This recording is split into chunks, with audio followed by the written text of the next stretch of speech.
uma boa noite. Nós estamos na Semana dos Namorados. Começou hoje a Semana dos Namorados. Não é isso, Wendel? Não é hoje? É hoje, começou hoje a Semana dos Namorados. E eu quero trazer uma palavra ao coração dos casais e daqueles que procuram também relacionamento, uma palavra de Deus para a tua vida. Quero que você abra seu coração, dilate seu coração e agradecer você que nos visita. Muito obrigado pela tua presença, é muito bem-vindo. E nós somos uma família do céu na terra, né? Uma família do céu na terra, Igreja Batista Chamar, aqui em Umas. E eu quero falar então com você, antes, ler um texto que está lá em Provérbios, no capítulo 4, no verso 23. Provérbios 4, 23, que diz assim: acima de todas as coisas. É acima de quê? Todas. É de algumas coisas só? Não, é de todas. Tudo que você imaginar. Guarde seu coração, pois ele dirige o rumo de sua vida. O que nós devemos guardar? Coração. Por quê? Ele dirige o rumo das nossas vidas. Então, vamos fazer mais uma oração, entregando a Deus esse momento. Eu gostaria que você fechasse seus olhos. Pai, em nome de Jesus, nesse momento eu quero apresentar a palavra que será ministrada do Senhor. Que o Senhor possa vir de encontro ao coração de cada irmão, cada irmã. Que o Senhor possa arar essa terra, preparar essa terra, para que a semente que o Senhor irá plantar possa germinar e produzir muitos frutos. Que nós sejamos impactados, Pai, pela Tua palavra. E que não seja uma palavra vinda de homens, mas que seja do trono da graça do Senhor. Que eu seja apenas um instrumento nas Tuas mãos nesta noite, para que a Tua palavra seja anunciada e para que ela não volte vazia, mas que ela cumpra e tenha o efeito para que cada um aqui precise, em nome de Jesus. Amém? Glória a Deus por isso. Eu vou ler com vocês antes uma história. Eu preciso que você fique ligado nessa história. Parece uma novela. Parece uma novela. Dá para fazer um teatro. Cadê a Mariana? Dá para fazer um teatro, tá? E eu quero também que você coloque nas suas orações, eu estou lembrando agora, a vida do Efraim, da Edila, da Ellen, da Valci e do Felipe. Estão tudo no mesmo naipe, gripados. Uns com febre, outros sem febre, uns tossindo muito, outros tossindo menos. Tá? Mas orem pela vida deles, para que Deus possa restituir a saúde deles o mais rápido possível, para que tudo dê certo, né? E logo, logo eles estão aqui de volta com a gente. Amém? Então vamos lá. Essa é a história do pastor André. Pastor André.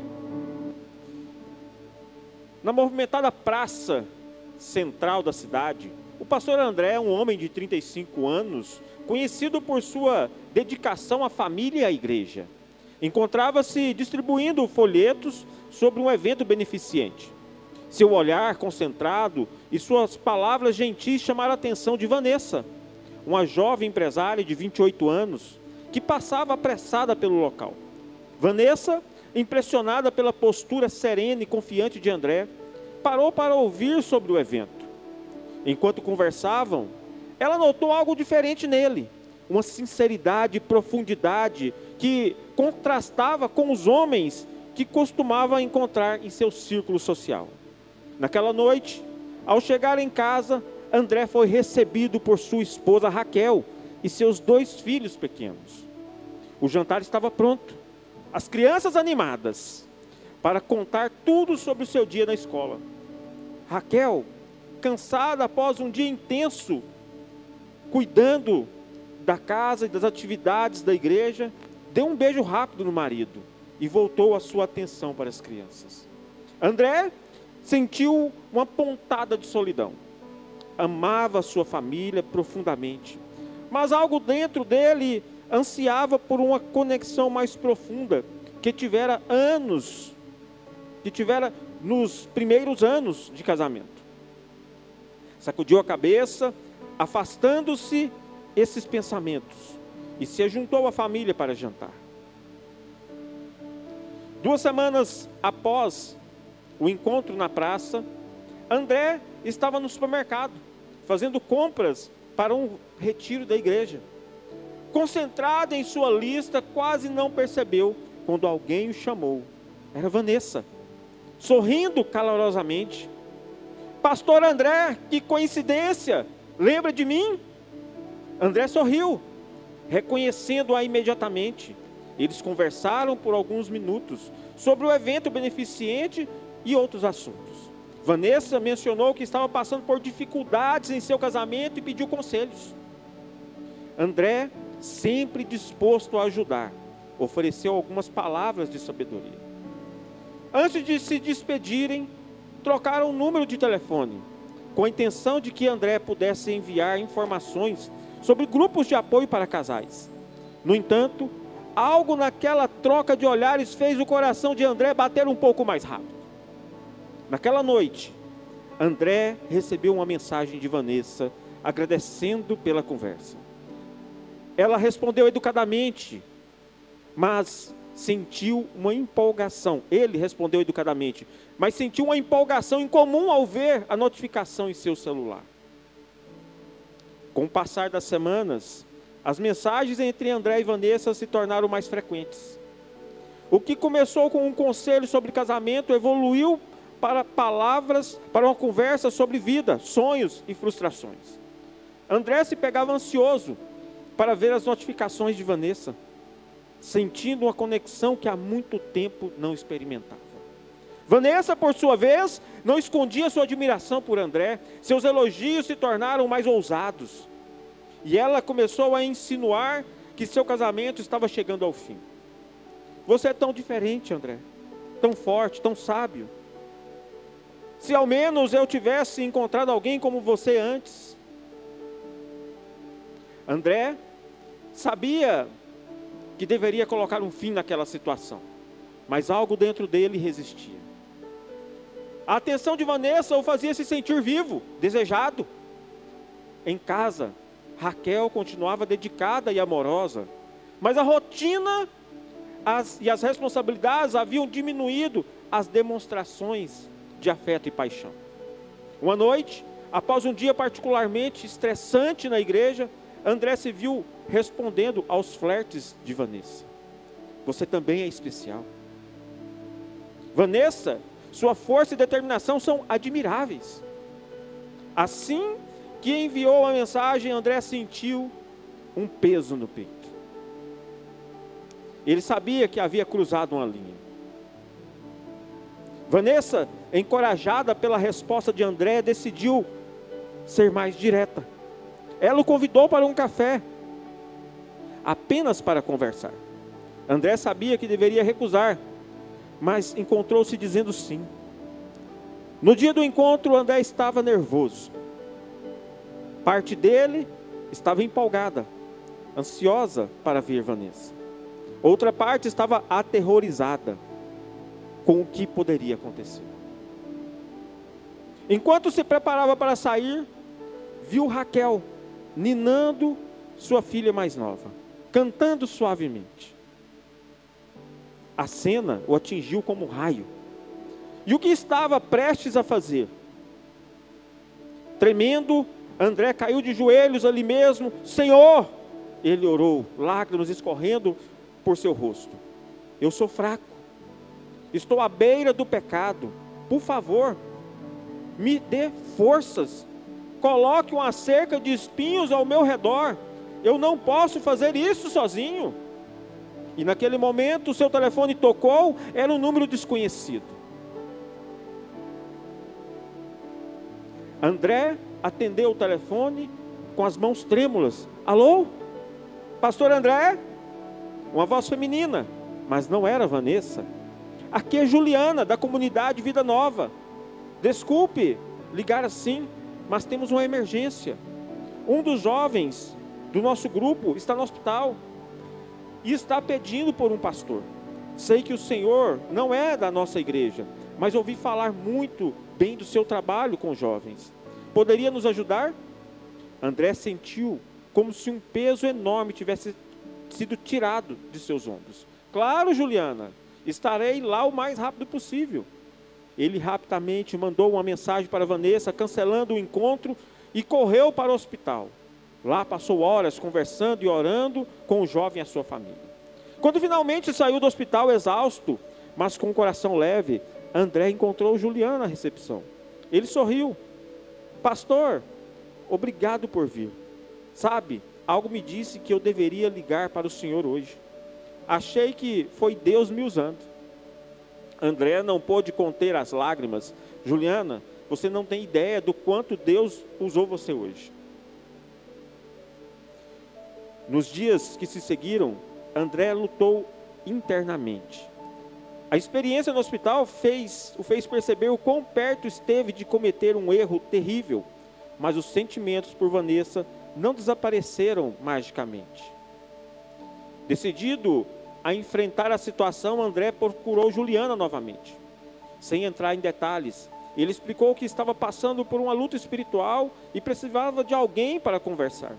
Juliana, com sabedoria, além de seus anos, ouviu André com compaixão. Pastor, todos nós enfrentamos tentações.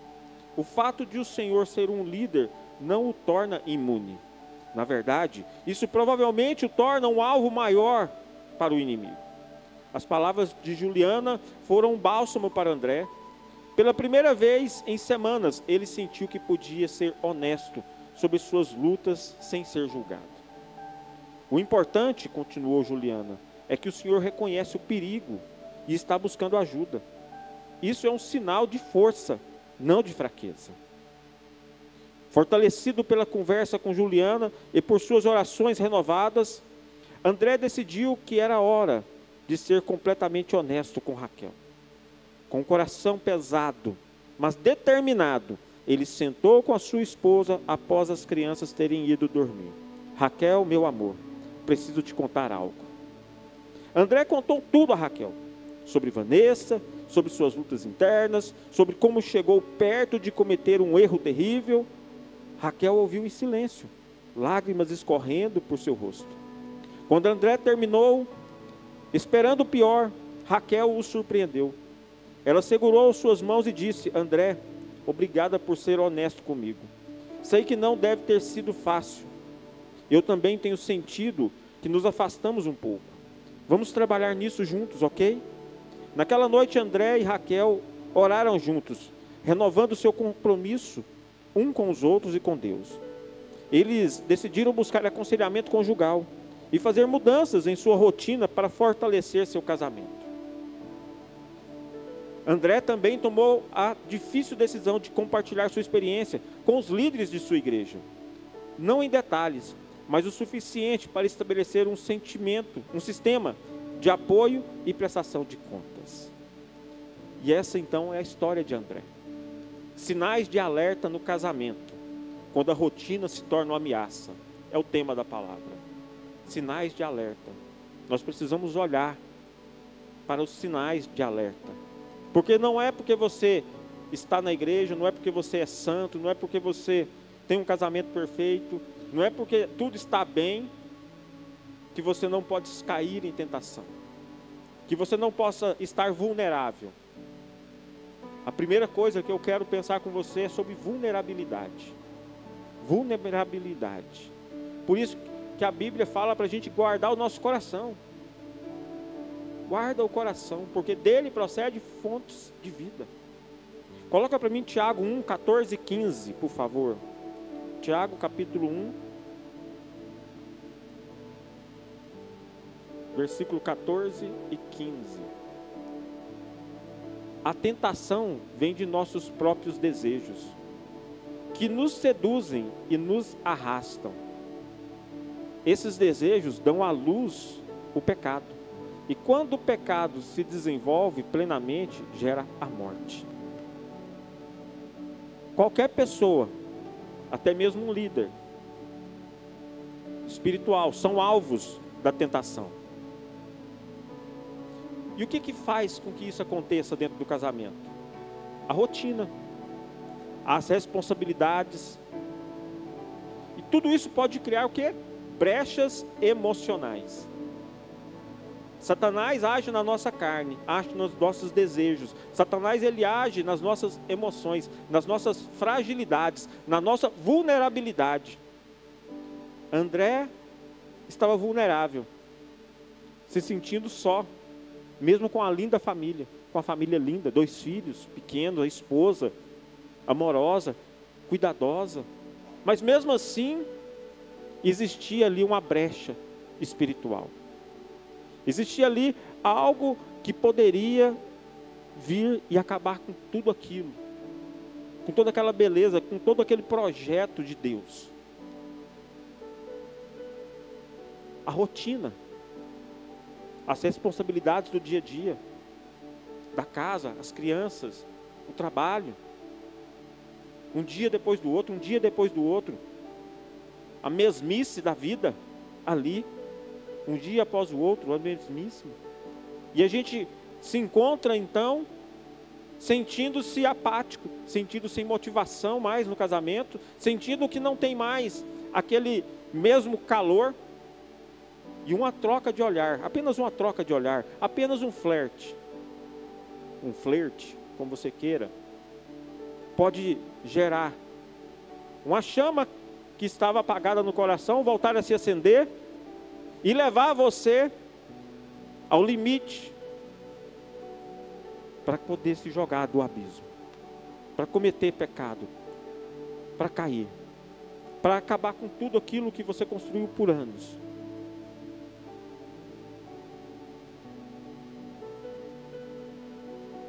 Por isso que nós precisamos entender que nós somos vulneráveis.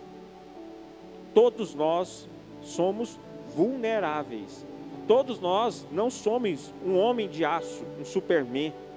Nós não somos indestrutíveis, nós não somos inatingíveis.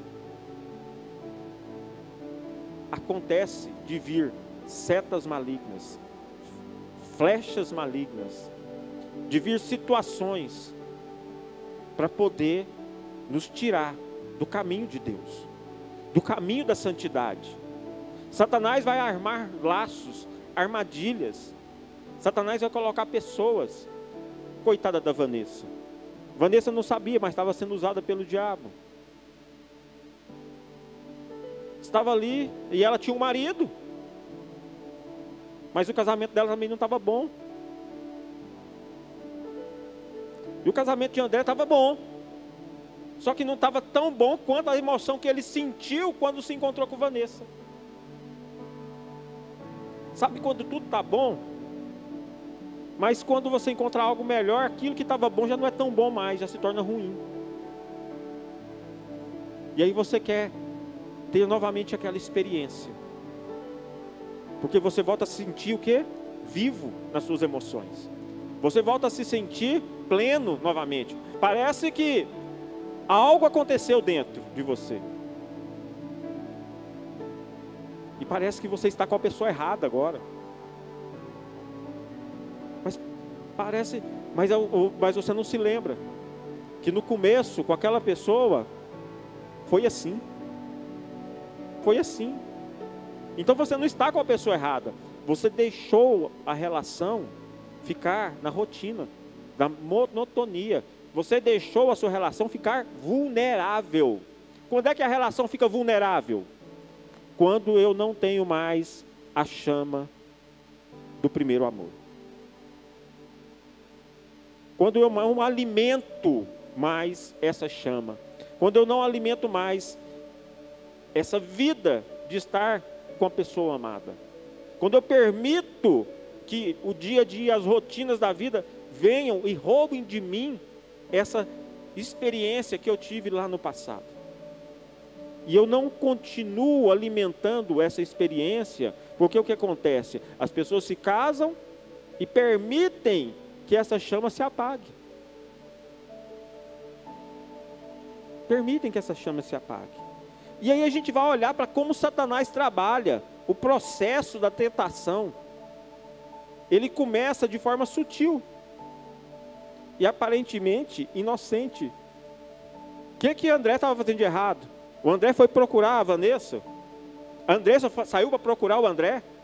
Os dois decidiram sair. Hoje eu vou procurar uma pessoa para me encontrar e vou pecar. Não, nenhum deles saiu com a intenção de cometer adultério. Eles se esbarraram. Satanás faz assim. Eles se esbarraram. Ela viu nele algo que havia visto no passado no seu marido e não encontrava mais. Ela estava ali na frente de André entregando panfleto para uma obra beneficente.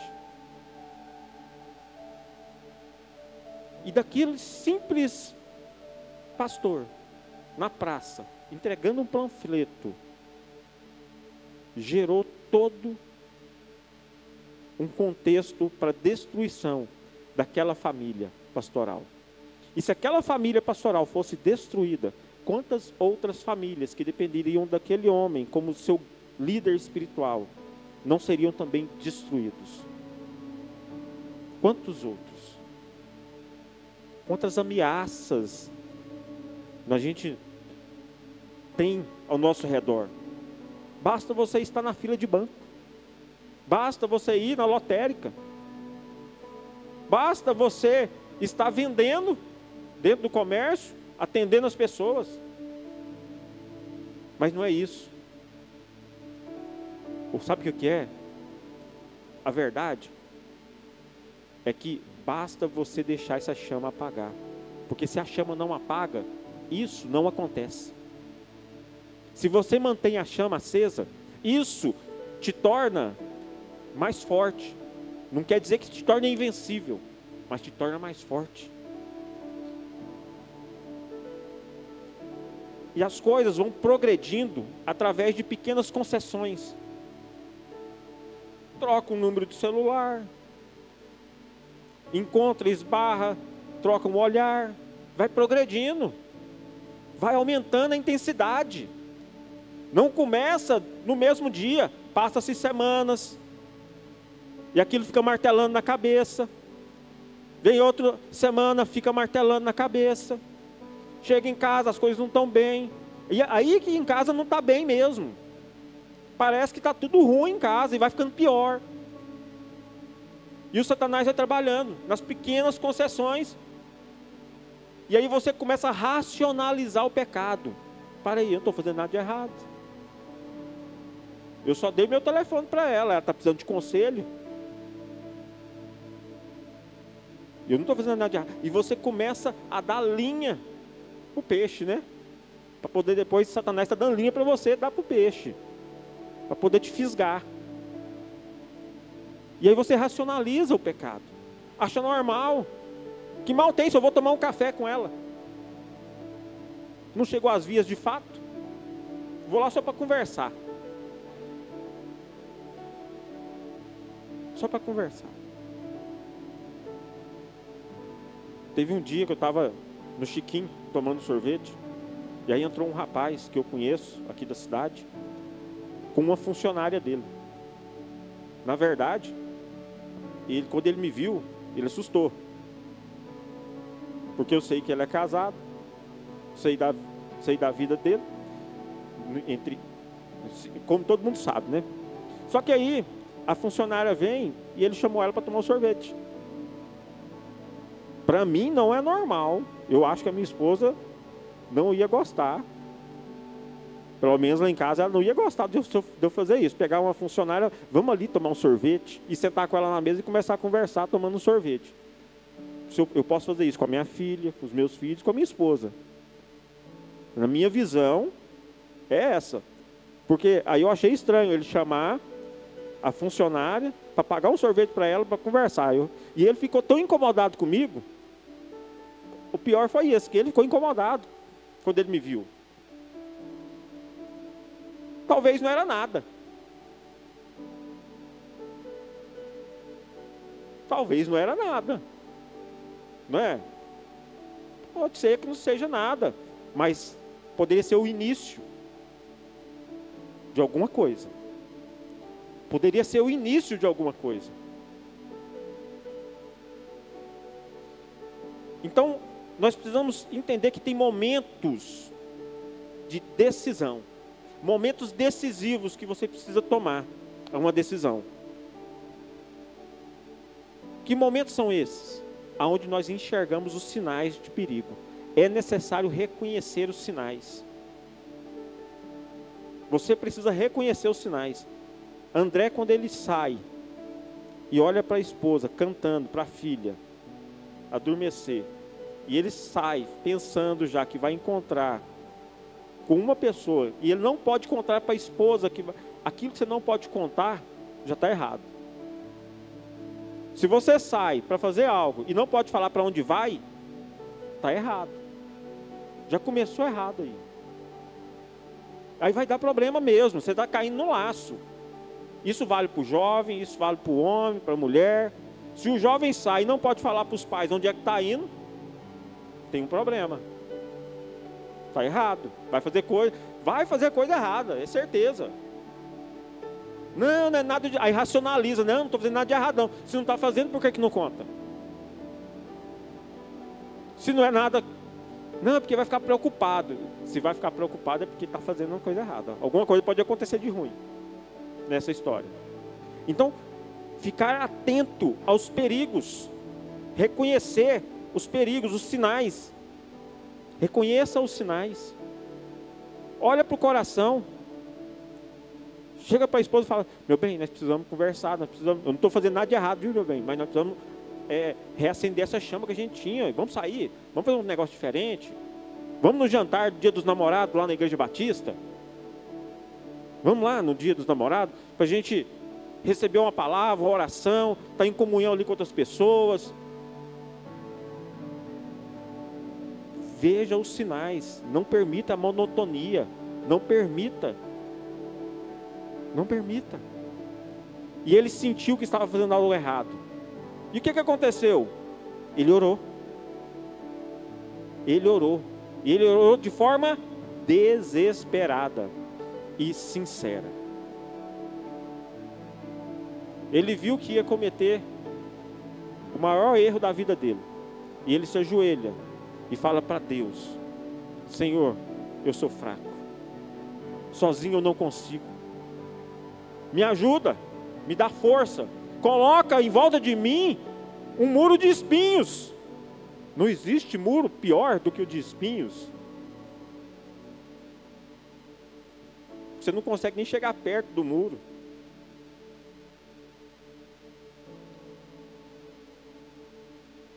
Só que, coloca para mim Salmo 51:10, por favor. Salmo 51:10. Cria em mim, ó Deus, um coração puro. Renova dentro de mim um espírito firme. Essa é a oração de Davi, quando descobre que havia pecado. Mas ele não sabia que havia pecado. Ele cometeu o pecado, mas a ficha não havia caído até que Deus o acusa. O profeta vai lá e fala para ele: você pecou. E aí a gente percebe que uma oração sincera, desesperada, traz uma intervenção divina. Uma intervenção divina. Deus sempre provê uma saída quando nós o buscamos. Deus sempre dá uma solução quando nós o buscamos. Então a importância de reconhecer a mão de Deus nas coincidências. Porque que logo perto dele pecar, o telefone toca. Logo após ele estar fazendo oração, ele está saindo para pecar, faz oração, o telefone toca. E alguém para poder pedir socorro para ele, ajudar uma outra pessoa. E aí eu gosto de um texto muito que é Romanos 8:28. Coloca para nós, Romanos 8:28. Esse é o meu versículo. E sabemos que Deus faz todas as coisas cooperarem para o bem daqueles que o amam e que são chamados de acordo com o seu propósito. Todas as coisas cooperam para o bem daqueles que amam a Deus. Todas as coisas. E aí a gente vê um homem de coração sincero, de joelhos, perto a cair, mas pedindo socorro a Deus. E Deus dá socorro. E Deus envia socorro. Só que agora ele tem que trilhar o caminho da restauração. Ele precisa de ser restaurado. E a gente só é restaurado a partir de Tiago 5,16. Coloca para nós. A restauração só vem a partir de Tiago 5,16. Portanto, confessem seus pecados uns aos outros e orem uns pelos outros para serem curados. Curados. A oração de um justo tem grande poder e produz grandes resultados. Tal restauração, ela é a confissão e a transparência. Eu preciso falar. Ele chegou para Juliana e falou: Juliana, eu preciso falar. Você me ajudou tanto, foi de Deus, eu preciso confessar. E a Juliana não o acusou, mas teve compaixão dele. Teve compaixão. Porque o fato dele falar trouxe cura para a vida dele. É vital ter alguém que esteja ali pronto para ouvir. Um apoio espiritual. O pastor não julga ninguém pelo pecado. O pastor não julga ninguém pelos erros. Mas ele está ali para ouvir, orar com você, para que você possa ir. Como Jesus falou para aquela mulher, que a Ana Júlia estava cantando aqui, que era para ser apedrejada. Quem tem pecado, então pode atirar a primeira pedra. Ninguém a acusou? Ele perguntou. Não. Então vá e não peques mais. E aí a gente então entende que esse apoio espiritual, ele vem e ele precisa ser reconhecido. Para quê, pastor? Para que haja renovação, a restauração. E depois de restaurado, você tenha coragem de buscar uma renovação do seu compromisso de fé. Então André procura Raquel. Eu acho que esse é o ápice no relacionamento. Tudo que aconteceu com ele parece que foi tão rápido, mas foram meses ali, semanas. E naquele momento ele tem que falar para ela que durante semanas ele a enganou. Durante semanas ele escondeu dela desejos. Ele escondeu dela situações. Durante semanas. O coração dele esteve angustiado. Esteve ferido, apertado. Porque ele sabia que ele e ela eram uma só carne. E o que ele estava fazendo, o que ele estava sentindo, ela ia sentir muito mais quando soubesse. Ela ia ficar muito mais machucada do que ele. Ela ia sentir a dor muito mais forte do que ele. Mas o esconder não era a solução. Porque ele não ia ter paz. Ele não ia encontrar a renovação para o casamento dele escondendo. Então o poder do perdão e da honestidade dentro do casamento resolveu aquela situação. Dentro de um relacionamento, quando há perdão, o perdão e a honestidade, ali há uma renovação. Então é necessário após isso estabelecer limites e prestação de contas. É preciso ter limites e prestação de contas. André, tudo aquilo que ele ia fazer, ele agora prestava contas. Para a liderança da igreja, ele tinha ali um grupo de discipulado que o acompanhava. E ele estabeleceu limites. Toda vez eu vou fazer isso, eu vou chamar alguém para estar junto comigo. Nós, pastores batistas, nós sempre temos a visão de que nós não atendemos em gabinete uma mulher sozinha. Sempre tem que ter alguém com o pastor para atender uma irmã. Nunca o pastor sozinho com a irmã. segurança tanto para o pastor quanto para a irmã. E a mesma coisa, se for um homem, a gente sempre está de dois. Sempre a dois. Isso é bíblico. Está sempre com uma testemunha ali. Uma testemunha, um cuidado. Ou seja, é estabelecer limites. Estabeleça limites. Você nunca vai ver o pastor dando carona para uma jovem, ou para uma senhora, casada ou não. Nós nunca damos carona. A não ser que eu esteja com um dos meus filhos ou com a minha esposa. Limite. Limite. Estabeleça limites saudáveis. Os meninos, quando tem que buscar uma das meninas em casa, se a Carol não vai junto, eles não buscam. Eles não buscam. O senhor desconfia deles, pastor? Não, de jeito nenhum. Eu só desconfio do diabo.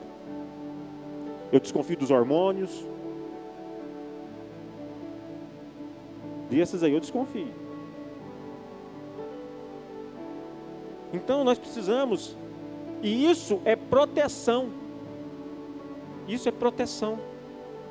Proteção. E eu quero chamar o Ministério de Louvor para nós caminharmos para o fim. Então estabeleça limites. A vitória, querido, sobre a tentação, ela é possível através da graça de Deus e da humildade em buscar ajuda. Ninguém está imune, mas todos podem encontrar força em Cristo. E aí eu tenho 4 pontos para você pensar, para aplicar na sua vida. 4 pontos que você pode aplicar na sua vida. Primeiro ponto, estabeleça um sistema de prestação de contas. Você tem senha no seu celular? Para que você tem senha? Seu esposo sabe? Sua esposa sabe a senha? Prestação de conta. Para que você tem a senha? Conta a senha para ele. Quando ele quiser olhar, não tem problema nenhum. Não tem problema. Ah, mas é a minha intimidade. A Bíblia diz que quando casa é uma só carne. Não tem que haver segredo. Mantenha transparência nos relacionamentos. Manter transparência. Não esconda. Sabe quando você sai para comprar uma coisa? E aí você chega em casa, o marido pergunta, quanto foi? Aí você fala que foi metade do preço. Você sabe? O Wendel aqui falou que sabe. Sabe, Wendel?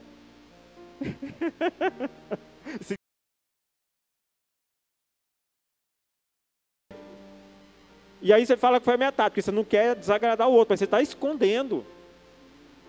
E isso faz mal para o relacionamento. É mentira. É mentira. E mentira, quem que é o pai da mentira? É o diabo. Você é filho dele? Então nós precisamos entender que quando isso acontece, nós precisamos buscar ajuda espiritual. E você precisa, a quarta coisa, fortalecer o seu relacionamento com Deus. Porque sem Deus, você já peca automático. Então você tem que ter muito Deus na tua vida. Tem que ter Deus na tua vida. Porque o relacionamento nosso com Deus é um freio que nos segura. Porque imagina a pessoa sem Deus, é igual um carro velho sem freio descendo uma ladeira, ô Jonathan. Banguela abaixo, sem controle. Essa é a pessoa sem Deus. E o que vai acontecer lá na frente? Vai capotar, vai dar problema. Nós precisamos entender que nossa vida tem que ser com Deus. E fortalecer com o nosso cônjuge. Você tem que ser um só com ele. Você tem que ser cúmplice do seu esposo, da sua esposa. Cúmplice. Não tem que, é meu dinheiro, é seu dinheiro. É minha vida, é sua vida. Vocês casaram. A Bíblia diz que quando o homem deixa pai e mãe, se une à sua esposa, os dois se tornam uma só carne. Por mais que o mundo aí fora diz o contrário, Mas o que a Bíblia diz é isso. Agora, você vai ir contra o Criador? Pois foi o Criador que disse. Não é o pastor que está falando. É a Bíblia. É a Bíblia. E eu quero dizer para você que André e Raquel estão bem.